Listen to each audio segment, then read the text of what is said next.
Ayun guys, we're here at Montalban, Rizal. Gerald Dropsy nga pala, ang sureball na negosyante. Kung nagawa ko, mas magagawa mo. Hi guys, ako pala si Gerald Dropsy, isa sa mga Millionaires Club ng Philippines.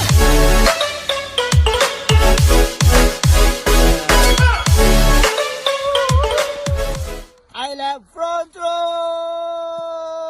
So right now, waiting tayo kala Ma'am Catherine para sa ating convoy papunta ng subdivision sa loob nila dahil first time namin ulit pumunta ngayong araw at ready na ang ating appointment. Nandun na yung mga kliyente na kakausapin natin for today. And ang good news, hindi lang po tayo mag-isa dahil kasama natin ang ating mga business partner na kung saan nandito rin ngayong araw na to. And syempre, nandito si Sir Robert. Hi guys, kamusta? you know. Sama na kayo, dito kami ngayon sa Montalban, Rizal, tama? Yes.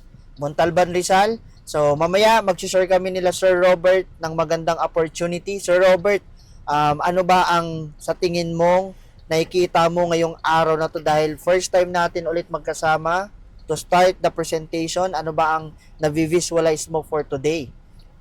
Syempre not only na makakapag-share tayo ng mga opportunities for business but also yung napakagandang learnings na makukuha natin sa araw na ito at ma-share ng aking mentor or coach na si Sir Gerald Rapsing. Ayun. So, imagine guys, no? Syempre, bukod kay Sir Robert, nakasama natin, kasama din natin today, walang iba kundi si Ma'am Evelyn. Hello, ayan. Excited na kami guys ma-meet yung mga bago natin na soon business partner dito sa Montalban, Rizal. Ayun. So, mamaya guys, i-ready lang namin yung mga setup namin at marami kayong aabangan dahil marami kaming gagawin na magandang event at for sure, next time kasama na namin kayo sa magandang opportunity dito sa business. See you guys, see you soon. Let's go! Go! Galing naman ka to. Kayang-kaya niya, no? Galing ni Ma'am Kat, eh, no? Kanya, dito to. Ayun yung 0.5 na sinasabi. Diyan yung 0.5. Yung 0.5, yun yung mas malawak. Oo. Pag pinindot mo yung 0.5, malawak siya. Yun yung pang selfie na ayos, no? Talagang tutulungan ka nila, no? ganun yung yung kaya nakakuha ko ng una. Ayaw Tapos nga pala. renewal na lang sa akin. Oo nga pala, no? Yan pala yung ginawa ko. Nag-driving school ako ng ilang oras na, siguro 6 na oras. Manual ang minaneho ko. Manual? Oo, manual na BIOS. Medyo ginawa. Wala pa, halo-halo muna kayo sa amin. Ha? Wala pa eh. Kasi yung mga thunder sabi mainit pa daw. Halo-halo muna kayo. Saan yan? Diretso lang. Tara. 25 na ba siya? 78 na tayo lang, 79. 75 ng pandemic pa eh. Si Tita Sol, ilang taon na yan? Si Tita Sol, yung nag-join sa 70 na yun. Ayun guys, sakto. Kakarating lang natin dito sa Montalban, Rizal sa subdivision ng Monte Brisa. And ang good news, before tayo magkaroon ng mga business talks mamaya dahil sobrang init ng panahon ngayon.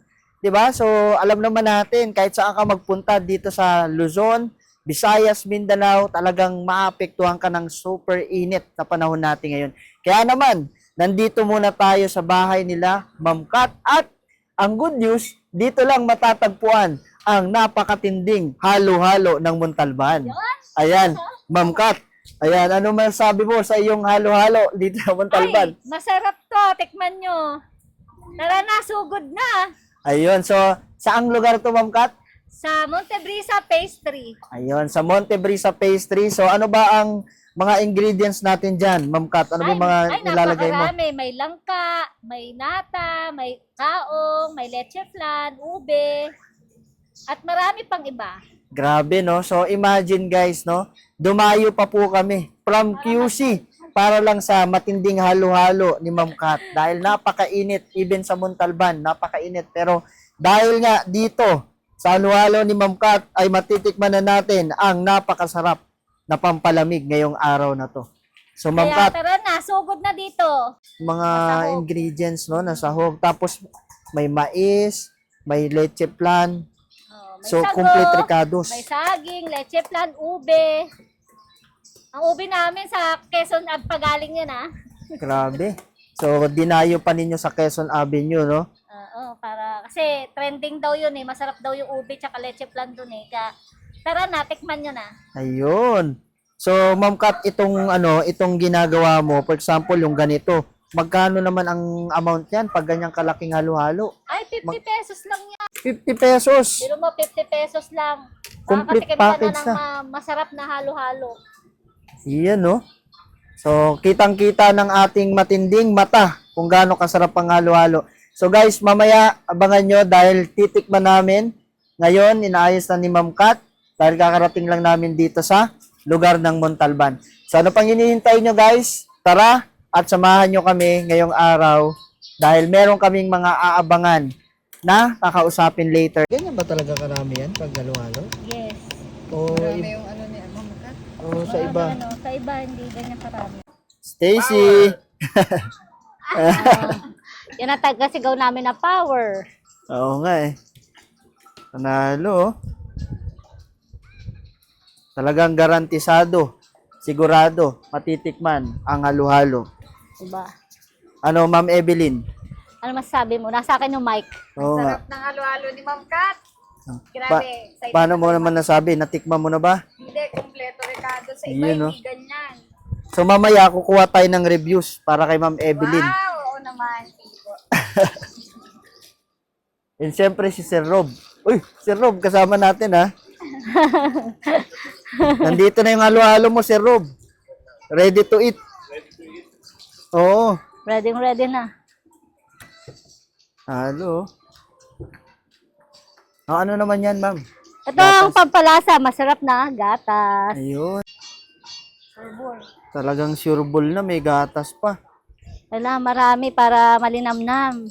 Yun, no? Yan ang gatas. Talagang hindi tinipid. Garantisado. Talagang sigurado ka na dyan. Yan. That's it na. Yun, no? Ay, wait lang. Kulang pa pala. Isa pa, wait. Kulang Yung- pa. Leche flan. Ayun. O, di ba? May leche flan pa. Talagang sosyalin talaga kami. Manalo. Para masarap yan. Naku, 5-star na agad yan, Ma'am Kat. Oo. Kailangan matikman din nila ang masarap na leche flan dito sa Montebrisa. Yun, no? Sir Rob, Pero, bayan na ang inyong maraming masarap na salamat. halo-halo. Ayan, so sige, titikman natin to. Tignan natin kung... So, ayun guys, nandito na ang ating halo-halo at titikman natin kung gaano kasarap ang Iingitin halo-halo ko ni muna Ma'am si Kat. Michelle.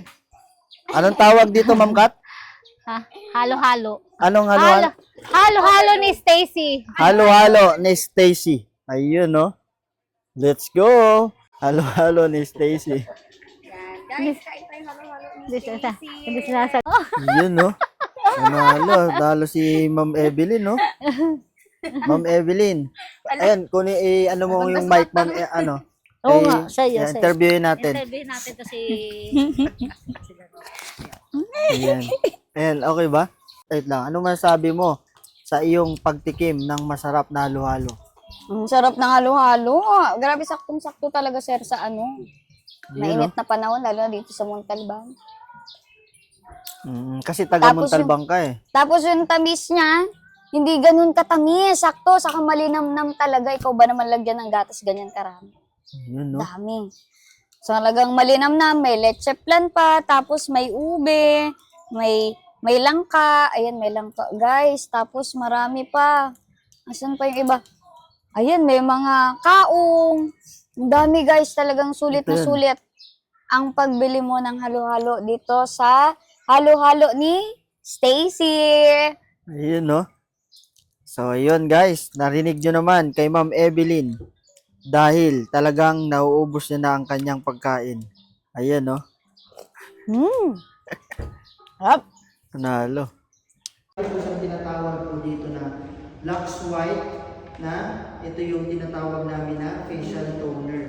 So, baka naman naglabas ako 14,000. Wala po kayo nilabas para ka lang bumili ng produkto. Parang ganito, bumili ka na ba ng gamot sa mercury?